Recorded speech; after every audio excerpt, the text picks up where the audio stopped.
네, 아직까지 많이들 안 들어오셨는데, 그래도 시간이 있기 때문에 모임을 시작하도록 하겠습니다. 네, 네, 오늘 6월 21일, 하나의 나라 토피엔 토요 춤 모임을 시작하겠습니다. 제가 오늘 나눠드린 프린트 제목을 예수의 족보와 탄생의 비밀이라고 이렇게 올려놨습니다. 저는 마태복음을 이렇게 전체적으로 보면서, 마태복음을 통해서 우리가 참사람 예수를 찾아가자. 참사람 예수를 찾아가는 그런 여정으로서 마태복음을 우리가 앞으로 살펴봤으면 하는 생각이 듭니다. 본문 말씀을 길어서 제가 간단하게 올려놨는데요. 제가 한번 읽어보겠습니다. 아브라함과 다윗의 자손 예수 그리스도의 세계라. 아브라함 이삭을 낳고 이삭은 야곱을 낳고 야곱은 유다와 그의 형제를 낳고 이렇게 해서 17장에 가면 17절에 가면은 그런즉 모든 대수가 아브라함부터 다윗까지 14대요 다윗부터 바벨론으로 이거할 때까지 14대요 바벨론으로 이간 후부터 그리스도까지 14대라. 보라. 23절에 가면 보라. 처녀가 잉태하여 아들을 낳을 것이요 그 이름은 임마누엘이라 하리라 하셨으니 이를 번역한즉 하나님이 우리와 함께 계시다 함이라. 이게 오늘 본문 말씀입니다. 마태복음 1장 우리가 참 길잖아요. 지금 이제 세상은 이삭과 이스라엘의 후손들이 우리 세계의 운명을 가를 핵전쟁을 목전에 두고 전쟁 중이지 않습니까? 어제 안기순 누님이 이제 하나님 택한 백성이 왜 이렇게 못된 짓을 하나 이런 질문을 영식 형님한테 하시던데 그러면서 이제 그 정말로 이스라엘에게 하나님 약속한 땅의 범위가 맞냐? 제가 그 찾아보니까 창세기 15장 18절에서 21절에 그 나오더라고요. 하나님은 아브라함에게 애굽 강에서부터 큰 강 유브라데까지 그 땅을 약속했다. 이렇게 되어 있어요. 요즘 말로 하면 이제 애굽에서부터 이라크까지 그 큰 땅을 하나님 약속하셨다고 되어 있어요. 그래서 지금 이 세상을 보면 두 근본주의자들의 대결이다 이렇게 볼 수가 있잖아요. 종교 근본주의자들이죠. 근데 사실은 근본주의가 되면 더 이상 종교가 아니고 그 정치 집단이 되는 겁니다. 그죠? 이 사람들은 서로 함께 이제 공존하기를 거부하는 자들의 마지막 모습이다. 이건 우리 안에도 이런 요소들이 있거든요. 근데 이런 것들이 이제 극단적으로 확대됐을 때 저렇게 나타나는구나 하는 걸 우리가 볼 수가 있습니다. 여기에 보면은 이제 이슬람 근본주의자들도 있지만 우리 기독교 근본주의자들도 있고 유대교 근본주의자들도 있는 겁니다. 그죠? 이 세상은 이 근본주의자들 때문에 이렇게 시끄럽고 소란스럽다 할 수가 있어요. 그래서 이들 사이에서 어린 양 같은 민중들은 이유를 모르고 죽어가잖아요. 그러니까 이념이 아무리 훌륭하더라도 사람의 목숨을 이렇게 앗아갈 정도로 타당한 것은 없지 않습니까? 그지? 그 이 세계를 보면서 아, 이게 바로 선악의 원리로 작동하는 그런 세계의 진면목이구나 하는 걸 봅니다. 그래서 우리가 앞으로 마태복음을 통해서 살펴볼 것은 마태복음서가 단순한 예수의 역사서가 아니다. 제가 계속 말씀을 드리거든요. 이 마태복음은 이스라엘 절기에 따른 예수의 이야기를 갖다가 마태 공동체가 회당에 모여서 매주마다 매달마다 매년마다 이렇게 함께 회당 예배를 드리면서 그 공동체 안에서 구전되어지는 이런 것들을 집대성해가지고 최종적으로 문서로 집필한 것이 이제 마태복음이다. 우리가 이제 이해하면 되겠습니다. 그래서 우리 마태복음 이제 28장까지 지나왔잖아요. 그 마태복음은 전체적으로 두 번의 클라이막스가 복음서 안에 존재합니다. 첫 번째는 예수의 죽음을 상징하는 유월절과 관련된 이 예수의 십자가 처형이 첫 번째 클라이막스고, 두 번째는 우리가 잘 이해하기 힘든 부활절 이야기입니다. 그죠? 무덤가에 모여 있는 그 여자들과 관련된 빈 무덤 이야기가 이 부활절 이야기가 하나 있고 두 번째로는 갈릴리 산 위에서 예수와 제자들이 만나는 그런 두 번째 부활에 관한 이야기들이 구성되어져 있어요. 이게 두 번 큰 이야기들인데 이 두 개의 단락은 각자가 한 단락이 한 안식일을 준비하고 쓰여진 것들이라고 이렇게 이해를 하시면 좋겠습니다. 그래서 이 부활에 관한 이야기 두 가지가 6월절 절기 이후에 두 번의 안식일을 지나온 거예요. 첫 번째는 빈무덤 이야기로 한 번 안식일을 지났고, 그 다음에 두 번째는 이제 이 제자들과 예수가 만나는 장면에서 두 번째 안식일이 지난 겁니다. 그러니까 마태복음 첫 장으로 돌아오면 6월절은 지나가고 이제 안식일 두 개가 지났어요. 그리고 다음에 다가올 절기가 뭐냐 하면은 오순절 큰 절기가 있습니다.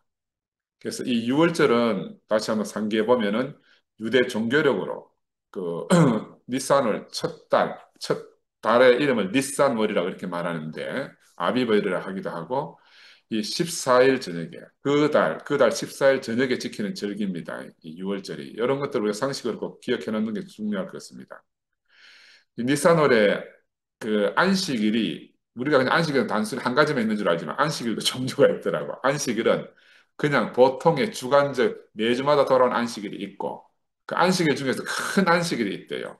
그냥 일상적으로 돌아온 안식일은 주간 안식일이라 해가지고 금요일 해질 저녁부터 토요일 해질 저녁 때까지 이렇게 지키는 게 있고 절기 안식일이라고 이거 지금 6월절 뒤에 바로 무교절이 이어지잖아요. 8일 동안. 그래서 무교절 그 6월절이 14일이니까 무교절은 15일부터 시작하는 거예요. 15일부터 해서 21일까지. 그러니까 일주일이 지난 8일 동안 있으니까 첫 번째 안식일과 또 마지막 안식일, 두 번의 안식일이 무교절 안에 있어요. 그래서 이렇게 이제 안식일과 겹치는 절기를 이제 절기 안식일이다. 이렇게 해서 성대하게 지낸다. 성대하게 유대인들의 풍습이. 그때는 특별히 이제 일체의 노동이 금지되는 그런 안식일이라고 합니다. 지나간 상식으로 우리가 좀 기억하면 좋겠고. 그래서 이제 무교절 첫날에 이렇게 토요일과 겹칠 때 큰 안식일이다. 이렇게 말하고요. 그래서 이제 6월절 안에 네 번의 안식일이 있는데 먼저 이제 두 번의 안식일은 6월절 이후에 두 번의 안식일은 부활절로 이미 지나갔다고 제가 말씀을 드렸습니다. 그래서 이 6월절 전에는 그럼 어떻게 안식일이 지나왔는가? 여러분들 내가 몇 번 이야기했는데 잊어버렸을 거라. 6월절 전에 여러 안식일은 모세가 창세기로부터 신명기까지 토라가 모세 오경이라고 하잖아, 그지? 한 해 제일 마지막에 모세의 유언인 이 이제 신명기 말씀을 가지고 한 해를 끝내거든요. 마찬가지로 이 신약에 들어오면 예수의 제자들은 예수의 마지막 말씀을 신명기 모세 유언과 똑같이 십자가에 그 처형되기 전에 모세 예수의 말씀을 유언처럼 배치해 놓고 있습니다. 이걸 우리가 한번 지나왔어요.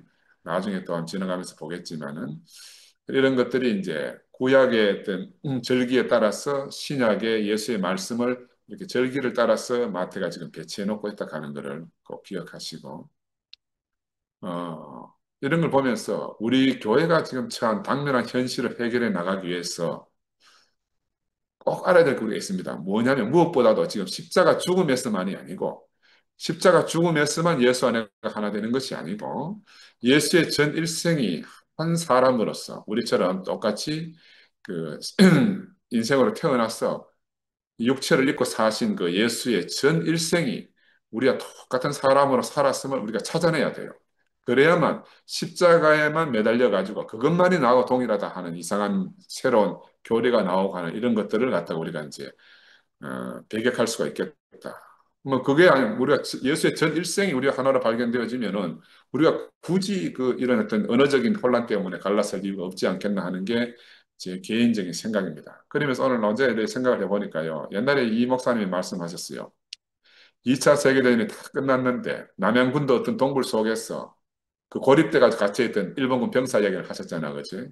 그는 아직도 전쟁 중이라 세상의 전쟁이 끝났는데 그 천황폐하에게 충성을 외치고 살고 있었는데 세상 사람들은 아무도 그 사람 말에 귀를 기울이지 않거든요. 왜? 전쟁은 이미 오래전에 끝났으니까.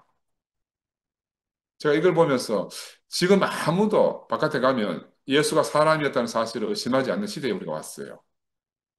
근데 지금 가라늦게 나만 그 사실을 새롭게 발견한 것처럼 바로 남양군도 속에 갇혀있는 일본군 폐잔병과 같은 그런 입장이라는 거죠. 너무너무 시대착오적인데 우리 하루빨리 눈을 떼야 돼요. 하루빨리 눈을 떼야 된다.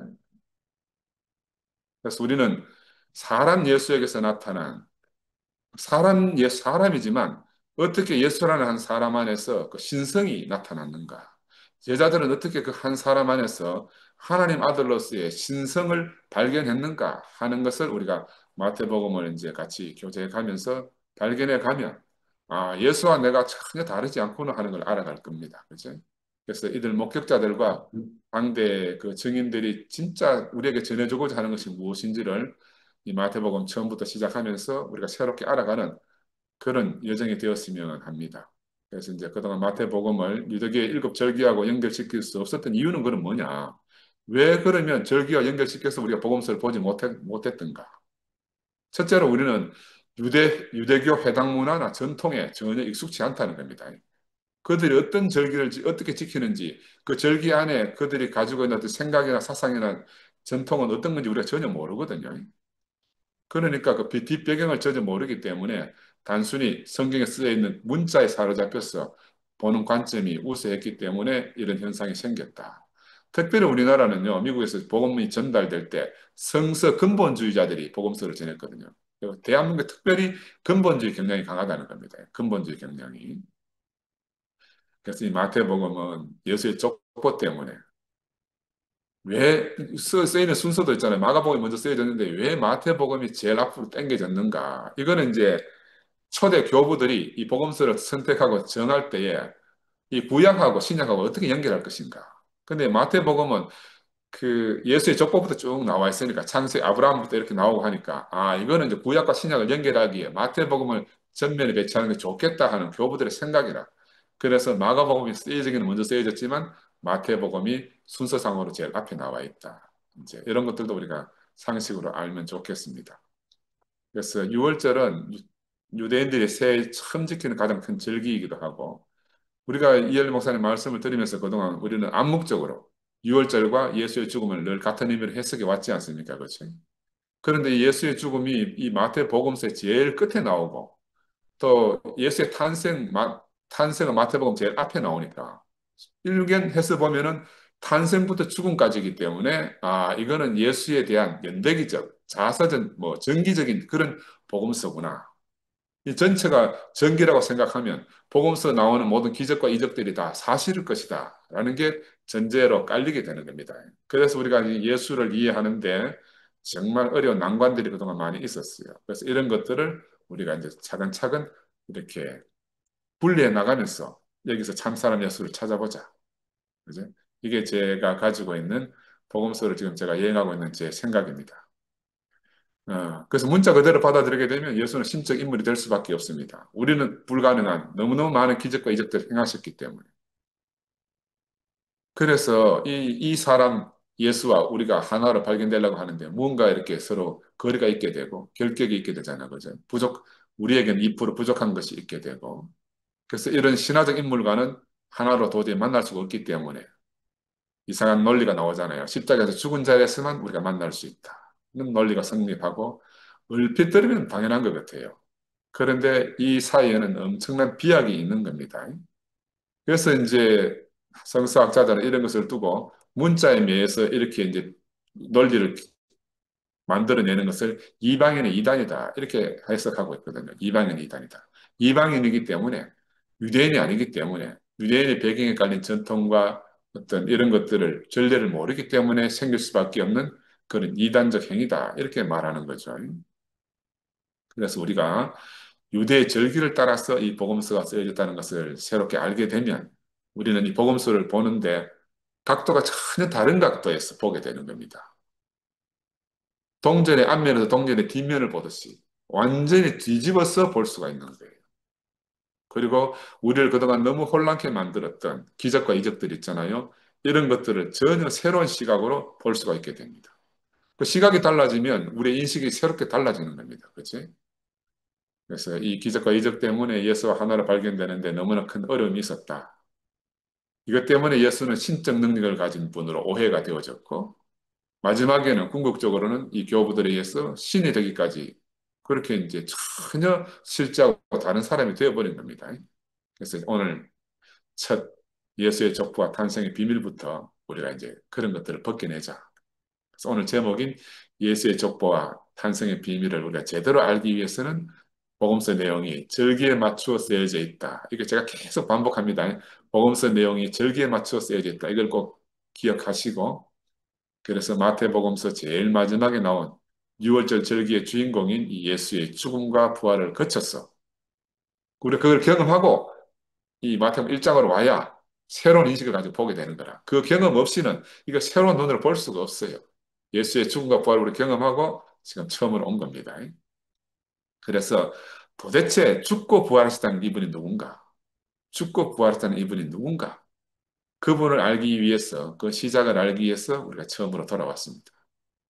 그래서 아까 처음 말씀드렸지만 6월절 다음에는 큰 절기가 바로 오순절인데 오순절이라는 말은 6월절 이후에 7번의 안식일과 하루가 지나면 50일이 지나면 오는 절기입니다. 우리는 흔히 어떻게 알고 있느냐 하면은 오순절은 마가의 다락방 성령 강림하는 그런 걸로 오순절을 우리 간편하게 알고 있잖아요. 근데 유대 전통 안에서 오순절은 하나님이 시내산에서 모세에게 토라를 전해준 역사적인 순간을 기념하는 절기입니다.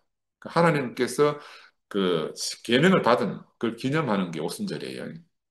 근데 내가 이걸 보면서 이때 성령이 강림했다는 것도 같은 의미라고 생각이 들어요. 신약 성서에 이 복음서 저자들이 오순절날 성령이 강림했다. 모세가 산에 올라가서 하나님 말씀을 받았다. 같은 의미라고 생각을 하면 돼요. 같은 의미라고.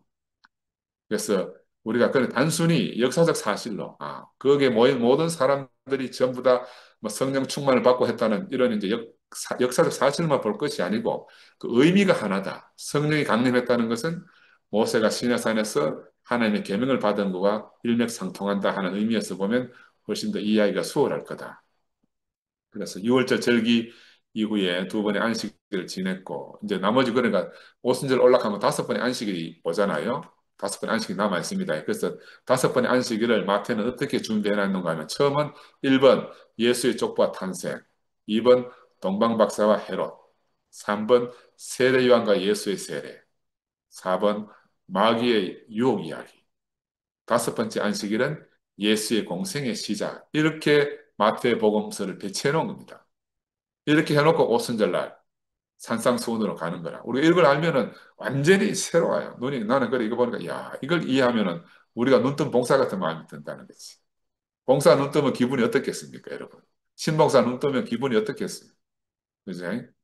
아, 이제 오늘 본론으로 들어가면 마태는 이 예수의 기적적인 출생, 마태가 처음으로 이 동정녀 탄생을 기록했잖아요. 이 마태 때문에 얼마나 많은 오해가 있습니까? 그러니까 우리가 마태의 심중을 모르고 그냥 문자적으로만 알면 마태가 얼마나 억울해하겠냐는 거예요. 예수의 탄생에 대해서 마태전에 쓴 사람이 있는데 바울이 뭐라고 말했는가 하면 갈라디아에서 여자에게서 태어났고 율법 아래서 태어났다. 이렇게 한마디로 딱 축약해 놨습니다. 로마서에서는 육신으로는 다윗의 후손으로 태어났다. 이 두 문장이 전부에 예수의 탄생에 대해서. 그죠? 그리고 마가복음은 예수의 출생에 관한 언급이 전혀 없습니다. 그냥 단순하게 완전한 성인으로서 성령에 충만한 상태로 하나님 아들로 선포되는 장면, 세례받는 장면을 처음 시작하고 있는 게 마가복음이에요. 그러면 왜 마태는 우리로 하여금 이렇게 헷갈리도록 갑자기 예수의 족보와 출생을 끄집어내 가지고 우리를 이렇게 어렵게 했을까? 뭐 이유가 아니겠습니까? 그죠? 이유가. 첫 번째로 이 유대 사회 그 당시에는 가부장적 사회라는 겁니다. 그 여자가 잉태하지 못하고 불임을 갖게 되면 성경은 뭐라고 이야기하는가 하면은 하나님이 그 여자의 태를 닫았다. 이렇게 성경은 표현해요. 불임의 상태를 갖다가 하나님이 그 여자의 태를 닫았다. 이게 성경에 보면 여러 개 나와요. 아브라함의 아내 사레도 그러고 사무엘을 낳은 한나도 그러고 삼손을 낳은 이름 모를 여자도 마찬가지로 이런 사람들에 대해서 하나님 태를 닫았다. 이렇게 말하거든요. 그 당시에는 불임의 원인을 잘 모르니까 모든 불임의 책임은 여자에게 있어요.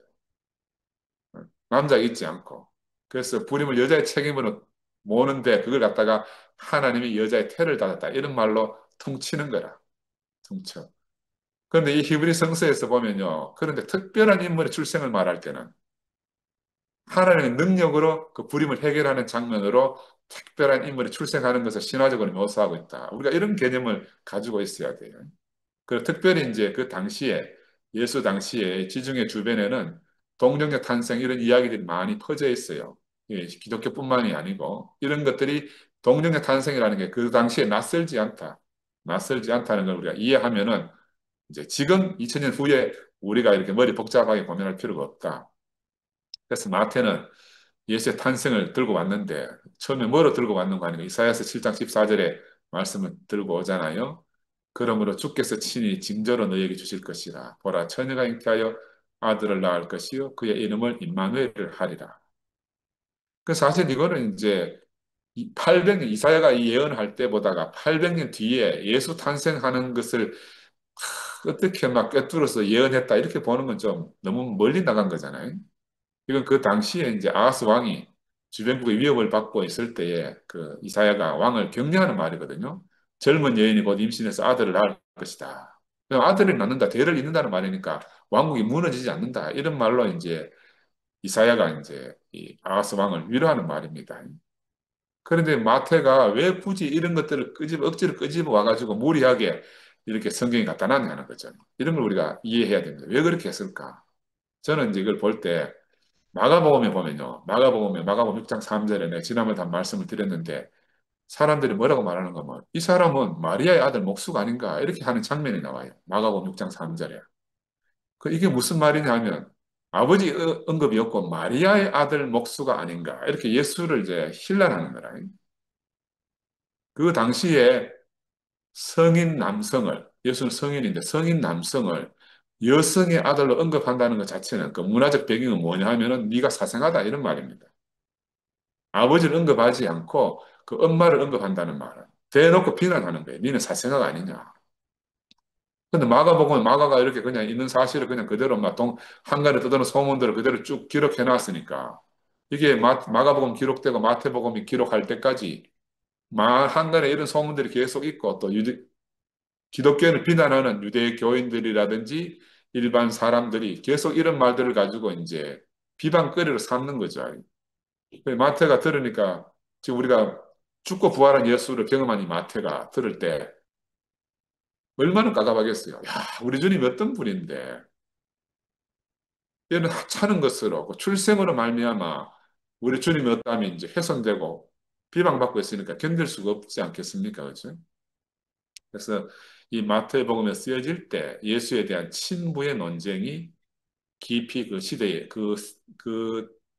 당시에 유행하고 있었지 않겠나 하는 생각이 들고 요한복음에도 그런 말이 나옵니다. 요한복음 8장 41절에 가면 예수하고 이제 그 사람들하고 논쟁하는 장면에서 예수가 이렇게 말합니다. 요한복음 8장 41절에 너희는 너희 아비의 행사를 하는도다 이렇게 예수가 힐난하니까 이 사람들 댓글을 뭐라고 하는가 하면 대답하되 우리가 음란한 데서 나지 아니하였고 아버지는 한 분뿐이시니 곧 하나님이시로다.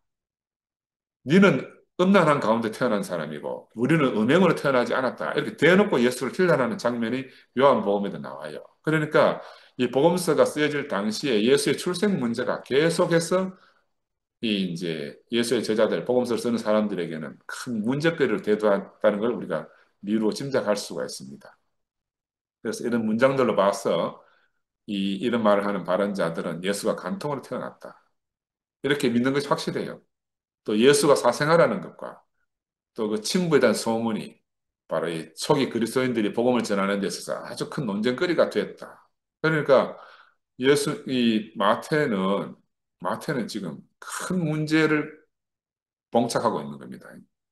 이 마가복음이 기록될 당시에 그 마가에게 영적 아버지인 베드로가 66년에 죽고 주 70년경에 티투스 황제에서 이제 성전이 완전히 파괴되고 그래서 이제 마가복음을 이제 급히 쓰게 됩니다. 구전만으로 더 이상 안 되겠다 해서 깊은 새로운 예수에 대한 인식을 가지고 복음서를 기록하다 보니까 한간에 도는 이런 소문들도 여과 없이 기록해 놓은 것이 나중에는 이제 오히려 그것이 발목이 돼 가지고 지금 다른 복음서를 쓰는데 큰 애로사항이 되지 않았나 하는 게 제 생각이고요.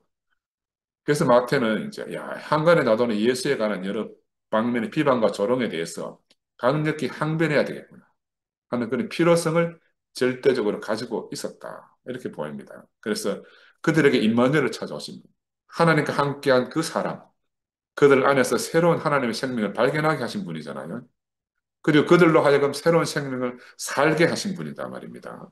죽음으로 죽음을 이기신 분인데 우리로 하여금 영원히 죽지 않는 새로운 생명이 무엇인지를 정말 그 자신으로 완벽히 보여주고 가신 분이고 우리 안에 지금 부활한 이분이 지금 그 출생 때 시비 때문에 복음을 전할 수 없는 이런 일이 있어서는 안 되겠다. 그래서 이 예수의 생명 안에서 온 인류가 하나 될 소망을 깨달은 이 마태는 지금 복음을 전하는 데 있어가지고 가장 큰 방해물이 뭐겠나. 이 방해물을 제거하는 것이 절대적인 필요다. 그렇게 깨달은 거죠. 그 내가 이걸 보면서 야, 우리도 바로 그런 기로에 서 있습니다. 우리도 우리의 복음을 전하는데 바로 그런 기로에 서 있는 겁니다. 그러니까 어떻게 이렇게 역사가 똑같이 반복되는지 모르겠어요. 그래서 이 처음 복음서를 기록한 마가가 미처 인지하지 못하고 있는 그대로 소문들까지도 다 기록해 놓은 것을 마가복음을 없앨 수도 없잖아요. 이미 있는 마가복음을 없앨 수가 없잖아. 그러니까 마태는 출생에 대해서 항변해야 될 절대적인 소명을 가지고 지금 예수의 족보를 쓰는 겁니다. 그런데 변호는 어떻게 시작하는가? 꿈에, 꿈에 천사가 나타났어. 그 아기는 성령으로 잉태된 거룩한 아기라 하는 말을 꿈을 빌려서 이제 마태가 기록하고 있는 겁니다. 그리고 두 번째는 이 탄생이 성서 이사야서부터 예견된 그런 이야기다라고 해가지고 이제 아주 저, 궁색한 변명을 하고 있는 거죠. 궁색한 변명을. 아까도 읽어드렸지만 이 아하스 왕과 이사야의 대화에서 나오는 그 처녀 동령녀 탄생에 대해서 이제 그렇게 글을 써놓고 나니까 자기도 써놓고 나니까 좀 뭔가 좀 안 맞잖아. 800년 뒤에 예수 탄생을 이사야가 예언했다. 이게 좀 뭔가 안 맞는단 말입니다. 왜냐하면 이사야 본문에는 어떻게 나오는가 하면 여자라는 게 히브리어로 알마라, 알마. 그리고 동정녀는 히브리어로 베툴라라 이렇게 돼 있다 그래요. 그러니까 말이 달라. 여자라는 말로 나오는데 이걸 처녀라고 바꾸고 그렇죠? 그 이사야 시제는 현재 시제인데 미래 시제로 다 바꾸려고 하니까 마태가 이게 서기관이고 하니까 자기가 생각해도 좀 무리수라고 생각했겠지. 그래서 이걸 보충해야 되겠다. 어떻게 보충해야 되나? 그래서 족보를 가지고 나오는 거야. 족보를. 17절로 된 우리로 하여금 마태복음 첫 장을 딱 피면 아이고야 하고 막 성경을 닫고 싶은 그 17절로 된 예수의 족보 이야기를 들고 나오는 겁니다. 그러니까 이 뒤에 숨은 뜻을 알면은 우리가 성경을 보는 게 얼마나 재미가 있겠어요. 아브라함은 지난번에도 말씀드렸지만 기원전 1850년 전의 사람이라 예수로부터 1850년 전에 있었던 사람이라. 근데 그 아브라함부터 족보를 헤아려서 이렇게 예수까지 연결된다 하는 거 불가능합니다. 지금 세대도 불가능한데 그 시대 불가능해요. 그러니까 이거를 어떤 역사적 사실이다 이렇게 생각하면 안 돼요. 그러나 마태 심정을 우리가 이해하면은 예수의 탄생의 정당성을 확보하기 위해서 마태가 선택한 전략적 선택이다. 그래서 누구나 모르지 않는 아무도 모를 수 없는 아브라함과 다윗을 언급하고 그 이제 그러면 이제 예수가 바로 이 계통에서 왔구나 수긍을 한단 말입니다. 그러면 바로 지금 현실적으로 예수가 덮어쓰고 있는 문제 있잖아요. 사생활하는 거. 그렇게 한간에 지금 떠들고 있는 이 사생활하는 것을 변호하기 위해서는 예수의 족보에 우리가 아는 5여자 중에 4명의 여자를 쫙 배치해 놓는 겁니다. 음, 이게 정결하지 못한 4명의 여자가 마태복음서에 들어온 절대적인 이유라고 생각이 들어요. 음, 그래서 마태는 바로 이 4명의 여자를 복음서 처음에 배치해가지고 예수 탄생의 의혹에 처음부터 강력하게 항변하고 있는 겁니다. 우리가 글로 쓰여 있으니까 목소리가 안 들리지요. 그러나 마태가 지금 복음서를 자기 입으로 말한다고 한번 생각해 보세요. 얼마나 강력하게 예수의 탄생에 대해서 항변하고 있겠는가. 근데 마태는 어떻게 말하는가 하면요. 예수가 사생아가 아니다 이런 말을 하네요. 그래 1차원적으로 변호를 하지 않는다니까. 다른 말로 말하면 하나님은 어떤 천한 것에서도 거룩한 것을 끄집어내시는 분이다. 아무리 천한 것이고 비천한 것일지라도 하나님은 그 속에서라도 거룩한 것을 이루시는 분이다. 하는 것을 역으로 강조하고 있는 겁니다. 그럼 우리도 이제 여기서 본받아야 됩니다. 앞으로 우리가 취해야 될 자세를 우리가 마태에서 배워야 돼요. 우리도 바로 그런 분을 통해서 이렇게 놀라운 생명의 세계로 들어온 겁니다. 그 단순하게 그냥 항변하고 변호하는 데 그치지 말고 전혀 다른 각도에서 거룩한 것을 증명하는 정언에는 우리가 돼야 되지 않겠나 하는 게 저는 이번 주에 이 말씀을 묵상하면서 깊이 그런 생각이 들었어요. 그래서 이들은 모두 다 히브리 성서에 잘 알려진 사람들이잖아요. 근데 이 네 여자는 전부 다 이방인이에요. 음, 또 성적으로 전부 다 부정한 여자들이라 할 수 있어요. 첫 번째 유다의 며느리 다말이 뭐라고 아버지가 유다한테 하는가 하면 저는 이 물건 임자의 아이를 배웠습니다. 야 유다가 그 말을 들으니까 얼마나 학을 띠겠습니까? 지팡이 들고 와가지고 나는 이 지팡이 임자의 아 배웠다 이러니까 그런 유다가 있고 둘째는 기생 라합이잖아요. 정탐꾼인 살몬과 결혼해서 보아스를 낳고요. 셋째 모압 여성 룻은 바로 그 보아스를 유혹해서 이제 결혼하게 되지 않습니까? 마지막 네 번째 사람 햇사람 우리의 아내가 나옵니다. 이 네 사람의 여자를 갖다가 족보에다 딱 넣어가지고 이 네 사람은 다시 한번 살펴보면은 첫 번째 유다, 첫 다말은 근친상간이잖아요. 둘째는 매춘이고 세 번째는 유혹이라 할 수 있고요. 넷째는 간통입니다. 이런 네 명의 조상인 부정한 여성들을 탁 배치해서 아브라함과 다윗의 자손으로 유다의 계보 안에서 예수가 왔다. 그니 마리아는 사실은 이 네 명의 여자를 합친 것보다 더 하죠. 왜? 아비 없는 자식을 낳았으니까. 그러니까 사생하다, 사생아 아니다 이렇게 변론하지 않는 거라. 그런 어떤 상황에서라도 하나님은 자신의 목적을 이루시는 분이다. 이걸 강력히 강변하고 있다. 그래서 당시 유대인 그리스도인들에게 강력하게 유대 공동체에 지금 그 그리스도를 믿는 사람들에게 강력히 항변하고 있는 겁니다. 그 중에는 별 사람들 다 안 있겠어요. 야, 내가 바깥에 나가보 예수 이런 사람이라 카더라 저런 사람이라 카더라 그 공동체 안에도 많은 말들이 있을 겁니다. 그런데 마태는 이렇게 강력히 변호하면서 흔들리지 말 것을 당부하고 있지 않겠습니까? 그지?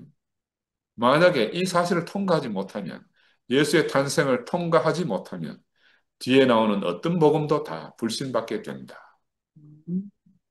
그런데 문제는 이제 이런 뒷배경을 전혀 모르는 우리 이방인들로서 우리는 야, 단지 지루한 이 예수 족보를 왜 신약 복음서 첫 복음서 마태 복음이 알지도 못하는 이름을 나열해 가지고 우리 머리를 이렇게 아프게 하냐. 짜증이 난단 말입니다. 그렇지? 근데 지금 내가 말씀드린 대로 이 마태의 진짜 의도를 알게 되면은 야, 우리는 족보를 다시 한번 보게 돼요. 예수에게서 임마누엘로서 하나님의 현존을 경험한 마태는 이런 창조적인 방식으로 예수의 동정녀 탄생을 풀어내고 있는 겁니다. 그래서 마태는 그들을 공동체가 경험한 인자이신 예수의 삶 속에서 사람이신 예수의 삶 속에서 하나님의 현존을 경험했다는 것을 증거하고 있는 겁니다. 바로 하나님이 예수 안에 계셨다는 것을 그들은 이제 자기 전부를 바쳐서 증거하고 있죠. 그래서 마태가 전하고자 하는 요점이 뭔가? 하나님은 어떤 경우에도 특별히 인간의 어떤 불완전함, 약점, 심지어는 어떤 악함마저도, 악에서조차도 하나님은 당신의 거룩함을 이끌어낼 수 있는 그런 분이다. 그래서 우리가 이런 예수의 인간적인 약점 같은 것은 복음을 전하는 데 있어서 전혀 문제가 되지 않고 예수가 우리의 복음이라는 사실이 전혀 문제가 안 된다는 것을 마태가 지금 항변하고 있습니다. 그럼 어떻게 말하는가? 조롱하는 자들이 조롱하도록 그냥 내버려 두라. 예수의 출신이 천하다고 주장하며 예수의 성품을 모욕하는 자들을 그냥 두어라. 예수를 한편으로 먹보여 술꾼이다. 이것도 예수를 너무너무 하대하는 거거든요. 그렇게 놀리더라도 그냥 두어라. 왜냐하면 그들이 말하는 그들보다 우리가 더 예수를 잘 알고 있다. 그들은 참 사람 예수, 사람인데 하나님을 나타내는 하나님을 살아낸 사람, 우리의 인생을 송두리째 뒤엎어버린 사람. 이 사람을 전하기 위해서 그들의 경험 안에서는 바로 하나님의 아들인 이분을 성경의 모든 것을 들고 와서 지금 전하고 있는 겁니다. 이게 마태와 마태 공동체의 심정이다. 얼마나 답답하겠어요, 그죠? 바울도 똑같은 고민을 했지 않습니까? 나무에 달린 자마다 저주받은 자라. 이게 그 시대의 풍습, 그 전통인데. 야, 그 저주받은 자를 우리의 구주로 전하려고 하는 바울의 고통이 얼마나 컸겠습니까? 예수의 남은 고난을 내 육체에 처하기를 원한다 하는 바울의 고민이 거기 있듯이 마태의 고민도 예수 탄생을 조롱하는 그 시대 한간의 소문에 대해서 강력히 항변해야 될 그 변호해야 될 그런 사명을 자기 자신의 시대적 소명으로 알고 있지 않았나. 하나님이 그리스도 안에 계시다는 것. 하나님은 인간의 어떤 환경 안에서도 그의 삶을 통해서 거룩함을 이끌어내실 수 있는 무궁한 능력을 가지고 계신다. 우리가 바로 그 예수의 삶 안에서 분명히 보고 알았다 하는 이걸 지금 복음서를 통해서 전하고자 하는 겁니다. 이것이 이제 예수 출생에 대해서 마태가 하고 있는 가장 강력한 변호라는 거죠. 우리가 거룩함을 다시 한번 새겨야 됩니다. 거룩함이란 인간의 어떠함에 달린 것이 전혀 아니다. 바로 하나님의 무궁한 능력에 달린 것이다. 아멘. 이게 마태와 마태 공동체가 깨달은 정말 놀랍고 심오한 깨달음이지만 그런 인식이지만 이런 깨달음과 인식이 이 문자적인 의미만으로는 전달이 안 되는 거예요. 문자만 써놓은 것으로. 그래 문자 이면에 감추인 행간의 숨은 뜻을 우리가 발견하지 않으면 진짜 예수를 찾을 수가 없는 겁니다. 문자로 표현된 이 로고스는 우리에게 현재적 의미를 가지게 할 수가 없어요.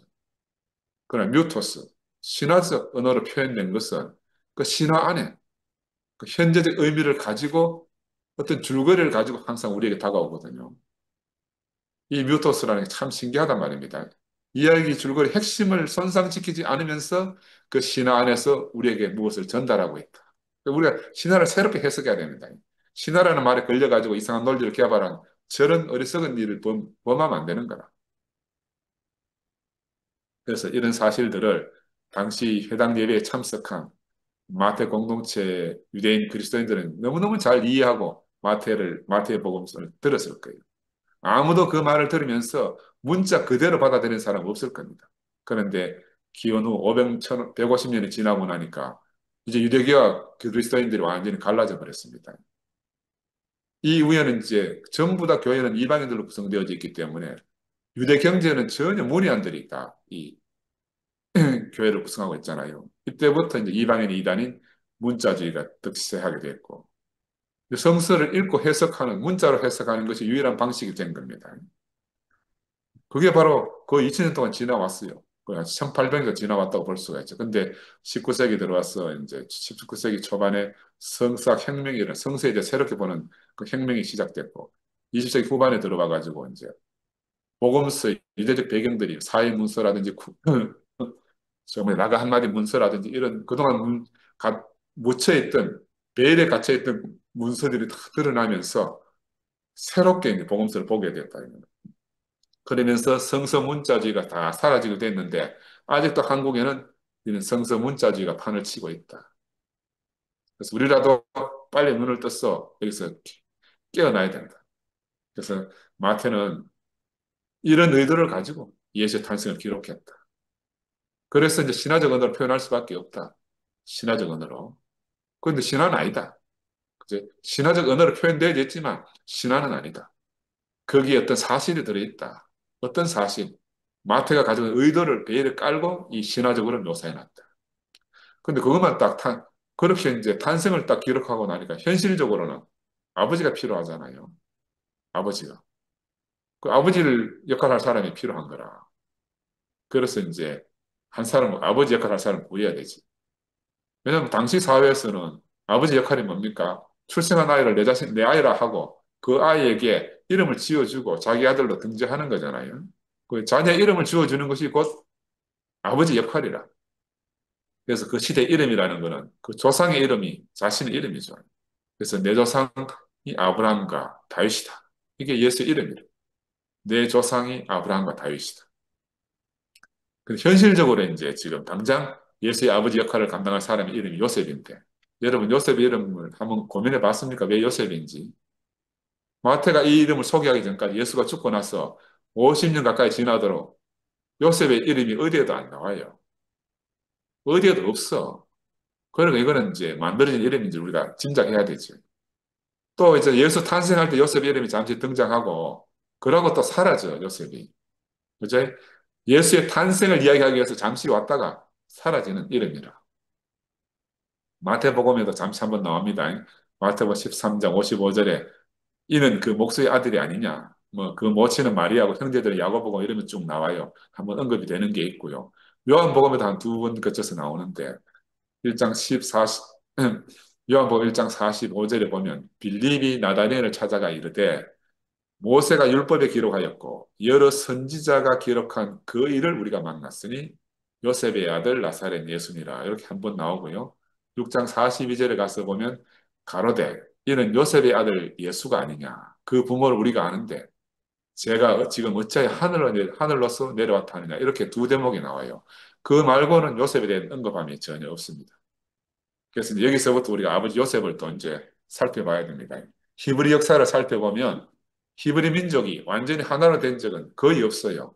언제 하나로 통일됐는가? 그들이 고대하는 사울과 다윗과 솔로몬 왕 때, 그들이 제국이라고 말하는 그 왕일 때 처음으로 민족이 통일됐고, 그 전이나 그 이후는 계속 갈라져 사는 거예요. 그래서 마태는 지금 예수를 통해서 뭘 깨달았는가 하면 유대인과 이방인이 하나 되고 온 민족이 하나 되고 온 인류가 하나 되는 그 너무너무 놀라운 비전을 봤잖아요.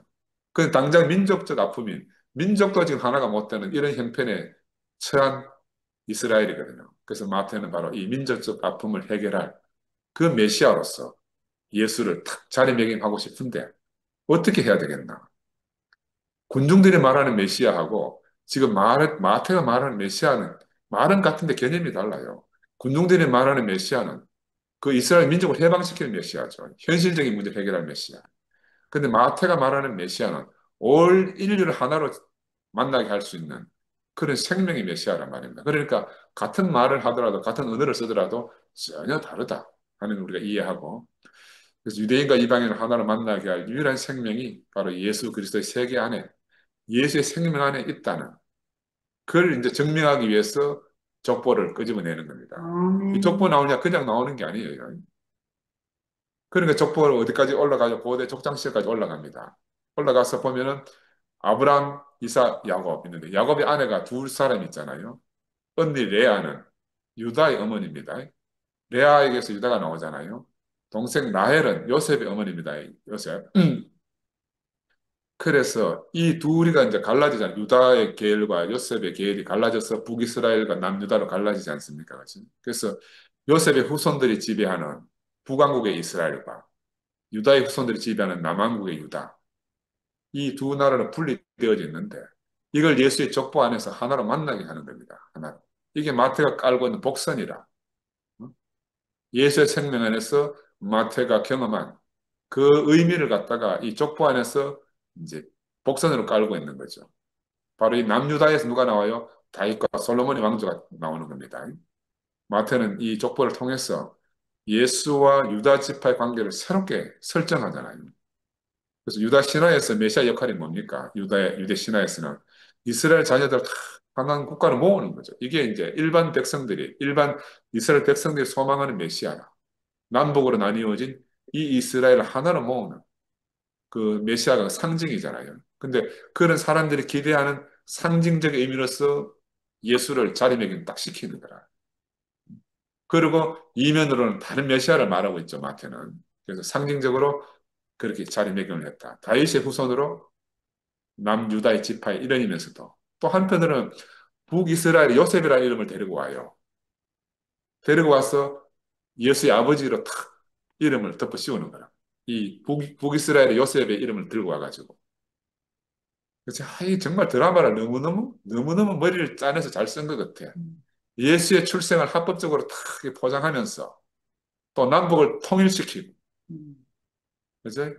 백성들이 원하는 그 메시아의 사상도 충족시켜주면서 또 한편으로는 자신이 메시아를 의미하는 그 완전한 생명의 메시아를 또 그 뒷배경에 까는 건. 이걸 보면서요. 형제 여러분 어떻게 지금 제 이야기 들으면 그런 감이 오는 나는 막 너무너무 감동적이 돼. 야, 우리의 마태. 너무너무 놀라운 드라마를 갖다 이 뒷배경에 깔고 있는 겁니다. 그래서 이 족보에서 두 명의 유대인 족장인 요셉과 유다가 하나로 통합되는 것을 보여주잖아요. 그들이 기대하는 메시아의 상징적 의미를 탁 보여주는 겁니다. 그래서 이것이 참 예수의 상징적 의미다. 메시아로서 진정한 의미다. 왜냐하면 그들은 예수 안에서 뭘 경험했어요? 만나서 함께 살았잖아요. 근데 그 사신 분이 십자가에 죽었습니다. 근데 지금 그들 안에서 부활했어요. 야, 그들을 통해서 이런 하느님 나라, 예수 그리스도의 세계가 펼쳐져야 되는 원대한 꿈을 안고 지금 복음서를 쓰고 있는 겁니다. 단순한 자기 앞에 있는 공동체를 향해 쓰고 있는 게 아니고 그런 원대한 포부를 가지고 마태가 이 복음서를 기록하고 있는 겁니다. 역사는 그런 말이 있잖아요. 승리자의 것이다. 역사는 승리자의 것이다. 예수는 승리자입니다. 어떤 승리자? 죽음과 사망을 이긴 승리자입니다. 그러니까 승리자 안에서 모든 것이 새롭게 해석되어지는 겁니다. 그 이전의 모든 역사는 예수 안에서 새롭게 재해석되어지는 거야. 우리가 그냥 크로노스 안에서 일어나는 그런 일들이 아니고 새로운 시각 안에서 카이로스 시간 안에서 그런 시각 안에서 모든 것을 새롭게 마태 안에서 해석되어집니다. 나는 이거 보면서 정말 너무너무 감동적이었어요. 이 조상 야곱의 12아들 중에서 요셉은 어떤 사람이에요? 아버지의 총애받는 아들이었잖아요. 너무너무 총애받아가지고 애국으로 팔려간 사람 아닙니까? 근데 이 사람의 이름이 별명이 뭐예요? 요셉의 별명이 꿈꾸는 자들. 여러분, 꿈꾸는 자, 기억하지요? 꿈 때문에 형들에게 미움받아서 애굽으로 팔려갔습니다. 근데 꿈 때문에 꿈을 해석을 잘해서 애굽의 총리까지 오른 너무너무 놀라운 사람이잖아요. 바로 그 인물 요셉. 그 애굽의 총리 요셉의 이름을 탁 따와가지고 예수의 아버지 이름으로 자리매김한 이 마태. 얼마나 놀랍습니까? 요셉은 어떤 인물이에요? 바로 그 하나님의 선택받은 백성, 그 언약의 백성들을 기근으로부터, 죽음으로부터 구원하는 역할을 감당한 분이 바로 요셉입니다. 총리로서. 그죠? 근데 바로 그런 사람, 그 예수의 아버지로서의 요셉도 동일한 역할을 부여받은 거라. 그 요셉은 어떻게 합니까? 자기 아들, 가족들을, 자기 백성을 애굽으로 피신시켰다가 기근과 죽음으로부터 구원한 바로 그 조상처럼 다시 이스라엘로 데리고 오는 역할을 요셉이 하는 거죠.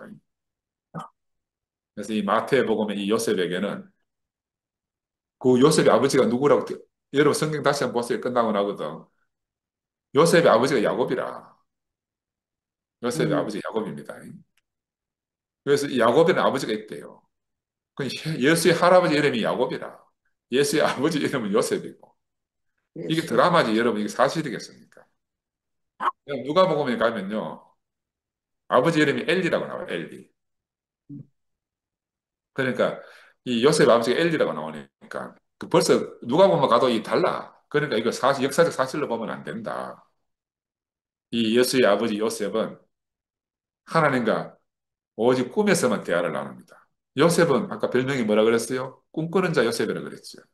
근데 이 지금 예수의 아버지 요셉도 현실에서 하나님을 만나는 게 아니라 꿈에서만 하나님과 대화를 해요. 꿈에서만. 그 요셉은 꿈과 관련된 매우 강력한 정체성을 가진 인물이 요셉이다. 그래서 꿈에서 요셉이 들은 말들이 여러 개 있습니다. 태어날 그 아기가 거룩하니까 마리아를 아내로 맞아 들이거라. 그렇게 꿈에서 하나님 말씀해요. 헤롯을 피해서 도망가라. 이것도 꿈에서 말해요. 음, 베들레헴 집으로 돌아갈 안전한 때가 왔구나. 이것도 꿈에서 말합니다. 그런데 베들레헴도 역시 안전하지 않으니까 나사렛으로 가거라. 이것도 꿈에서 말하는 거라. 다 꿈에서 들은 이야기지. 현실에서 들은 이야기 하나도 없다. 바로 이 예수 육신의 아버지로서 요셉의 세 번째 역할은 뭐냐? 이 약속의 자녀인 예수를 갖다가 헤롯의 죽음의 손길에서 구원해서 이집트로 피신시키는 것이 바로 히브리 구약의 그 오래전에 그 요셉의 역할이 지금 예수의 아버지, 현실의 아버지 요셉이 바로 똑같은 역할을 하고 있다. 그 임무가 중첩되어져 있습니다. 중첩되어져 있다. 이 이름이 의미하는 바가 그렇게 크다. 그래서 마태는 이 복음서를 예수의 십자가 처형으로부터 이 3세대가 지난 다음에 기록하고 있다는 것을 우리가 꼭 기억해야 된다. 달리 말하면 50년이 지나서 기억하고 있다. 기록하고 있다. 마태는 유대인으로서 대부분 유대인들로 구성된 공동체를 위해서 지금 이 말씀을 기록하고 있잖아요. 그러니까 유대 히브리 성서 안에서 히브리 성서 관점에서 자기가 만난 예수를 새롭게 재해석해서 기록해 놓은 겁니다. 그러니 마태 공동체들은 이 복음서 내용을 들으면 아, 그게 그걸 말하는 거구나. 그게 그거구나. 그 요셉이 그 요셉이구나. 이렇게 대번 알아듣는다는 겁니다. 우리는 지금 여러분 제가 말해도 잘 못 알아듣잖아요. 그들은 당연히 암묵적으로 그렇게 알고 있는 거예요. 그런데 우리처럼 기원 500, 150년이 지나면 오직 이방인들만이 이제 오래된 이 예수 이야기를 듣게 되는 겁니다. 그리고 이 사람들은 문자 그대로밖에 알 수가 없어요. 그는 문자 그대로 해석하고 주석을 기록했는데 유대인에 대한 이해가 전혀 없으니까 이렇게 오해된 예수가 지금 2000년 동안 우리에게까지 전해져 가지고 우리가 복음서를 들을 때도 까우뚱까우뚱하면서 예수를 사람인가 신인가 이해할 수 없는 그런 오리무중에 빠지게 되는 겁니다. 야, 그러니까 이그 지나온 배경을 이해하면 참 너무너무 참 깝깝한 시절이 있었다. 왜냐하면 이 150년 지나고는 어떤 현상이 생기는가 하면요. 유대인들하고 그리스도인들하고 적대적 분위기가 너무 심각해져요. 그러니까 유대인들이 알아보겠다는 생각 자체가 못하는 거라. 알아보려는 생각조차 못하는 그런 분위기가 사회적으로 형성이 된 거죠. 그러니까 단순히 무지와 편견을 바탕으로 복음서를 이해할 수밖에 없었다. 그래서 우리는 지금 제가 드리고 싶은 말씀은 이렇게 오래된 복음서를 우리가 다시 보아야 된다. 제가 지난번에 한번 간증하면서 말씀을 드렸는데, 오래된 지동설, 그 기원전 3세기, 3, 4세기에 아리스타르코스가 지동설을 인식했단 말입니다. 아, 지구가 태양을 돌고 있구나. 그 자기는 그렇게 알았어. 그 증명할 방법이 없는 거라. 그 당시에 플라톤이나 플라톤의 제자 누구지? 아리스토텔레스. 이런 사람들은 천동설을 주장하고 있으니까 그 사람들은 그 시대의 어떤 리더잖아요. 그래, 이런 그 사람들이 말하는 천동설에 대해 저항할 힘이 없어. 그래, 1800년이나 그냥 묵혀 있다가 나중에 이제 코페르쿠스와 갈릴레이 때 돌아왔어. 수학에 대한 공식들이 나오고 천체 관측 기구들이 나오면서 증명이 됐잖아요. 그러니까 1800년 동안 사실을 증명 못하고 묵혀 잊어 왔는 거라. 그런데 코페르니쿠스 갈릴레오가 그렇게 말하더라도 우리가 다 그렇게 알게 되기까지는 더 많은 세월이 흘렀잖아요. 나는 이게 예수와 똑같다 생각이 들어. 예수에 대한 사실관계가 2000년 동안이나 묵혀 있었다는 겁니다. 그래 지금 예수가 사람이라는 사실을 말하는 게 당연한 걸 당연하게 말하는 게 너무 어렵게 됐어요. 너무너무 어렵게 됐어요. 우리도 20세기 들어와서 이 밝혀진 많은 문서들과 자료들을 통해 가지고 이 베일 속에 감추어졌던 신화적 이야기 속에 감추어졌던 그 의미를 우리가 지금 들춰내 가지고 마태 공동체가 인식하고 그들이 인식하고 들려주는 이 참사람 예수에 대해서 제대로 발견해 나가는 그런 길이 이제 우리 마태복음을 우리 함께 교제하는 그 시간이 됐으면 합니다. 그래서 저는 개인적으로 이 길이 너무너무 흥미롭고 너무너무 재미있습니다. 옆에서 마태의 숨소리가 들리는 것 같아요. 마태의 숨소리가. 이 예수의 아버지 요셉은 그 상징적 의미를 통해 가지고 이미지 통해서 마태가 예수의 탄생을 통해서 정말 말하고자 하는 걸 전달하고 있는 역할을 합니다. 분열된 히브리 지파를 하나가 되게 하고 유대 민족을 하나의 백성으로 만드는 그 메시아적 사명을 상징하는 바로 문학적으로 창조된 인물이 요셉이다. 요셉이 그 형들을 용서해 준 장면 생각 안 납니까? 형들은 형들의 이유로 나를 팔았지만 다 하나님의 경륜 안에서 일어난 일입니다. 바로 그런 말을 받다가 아버지 요셉을 통해서 지금 우리에게 전하고 있는 겁니다. 그죠? 그 당시 유대인들은 이런 이야기를 들으면서 예수의 삶을 통해서 그들이 기다리고 고대하던 그 메시아적 기대가 바로 성취되고 있구나. 얼마나 감동적으로 이 복음서를 들었겠어요. 그런데 이런 모든 감동들이 이방인 독자들에게는 전혀 전달이 안 된다는 거예요. 실마리를 찾을 수가 없으니까. 마태보다가 21년에서 34년 정도 먼저 기록을 남긴 바울도 그렇게 인식했어요. 더 이상 유대인도 그리스도인도 없으며 남자도 여자도 없고 노예도 자유인도 없다. 이렇게 기록했단 말입니다. 바로 이게 메시아의 상징입니다. 그래서 이런 암시가 예수의 족보 안에서 마태는 골고루 그렇게 이면에 깔아서 우리에게 증언하고 있는 겁니다. 모든 백성을 하나 되게 하는 것이 바로 그리스도의 주제다. 이 주제는 누가복음, 사도행전, 요한복음 계속 연결되면서 이어지게 되는 겁니다. 우리도 바로 이런 복음을 우리의 복음으로 받아들였잖아요. 그 우리 안에도 어떤 벽이 있어도 안 되고 경계가 있어도 안 된다는 거죠. 그래서 우리가 모두가 하나로 만나지는 예수의 세계입니다. 유대인이나 이방인이 전혀 차별이 없고 성스러운 자나 타락한 자나 모두가 예수 안에서 하나라는 거죠. 이것이 바로 아브라함과 다윗의 후손으로 온 예수 그리스도의 세계의 참 의미다. 이렇게 볼 수가 있습니다. 그래서 바로 예수를 통해서 그동안 암울했던 그 세계가 끝나고 따뜻한 봄이 찾아온다는 소식을 마태가 우리에게까지 전하고 있는 겁니다. 할렐루야.